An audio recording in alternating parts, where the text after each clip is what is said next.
Il segretario generale della CGIL di Agrigento, Alfonso Buscemi, accoglie con convinzione di proposta avanzata dal prefetto di Agrigento, Salvatore Caccamo, durante l'intervento al congresso della CNA sulla necessità di costruire una sinergia forte e strutturata tra enti pubblici, associazioni, mondo del lavoro, imprese sane per l'utilizzo sociale dei beni confiscati alla criminalità organizzata. La proposta del prefetto Caccamo va nella direzione giusta, risponde a un'esigenza fondamentale, quella di restituire i beni alle comunità, trasformandoli in presidi di legalità, sviluppo e inclusione.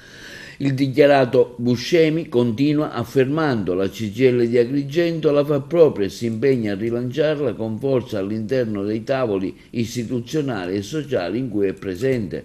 Per la CGIL i beni sottratti alle mafie rappresentano un patrimonio collettivo che deve essere valorizzato attraverso progetti concreti, insediamenti produttivi, spazi per l'inclusione sociale, attività culturali, servizi ai cittadini, luoghi di aggregazione giovanile. Secondo i dati disponibili, la provincia di Agrigento conta oltre 400 beni confiscati alla criminalità organizzata, tra cui immobili e aziende. Di questi, molti risultano inutilizzati e in uno stato di abbandono, tra terreni e appartamenti che potrebbero invece essere utilizzati per finalità istituzionali e sociali, come ad esempio l'emergenza abitativa, le scuole, centri per minori o anziani o per attività culturali.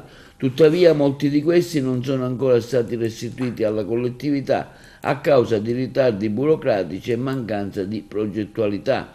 Non possiamo permetterci che questi beni restino inutilizzati o peggio tornino nell'orbita del malaffare.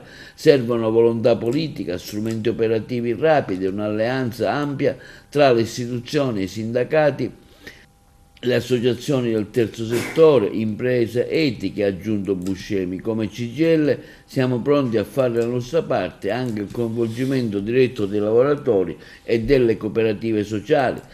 Quindi si ritiene utile, afferma la CGIL, il rilancio voluto dal prefetto dal tavolo permanente sulle aziende sequestrate e confiscate presso la prefettura per coordinare progettualità esistenti e stimolare di nuovi, coinvolgendo attivamente i soggetti interessati.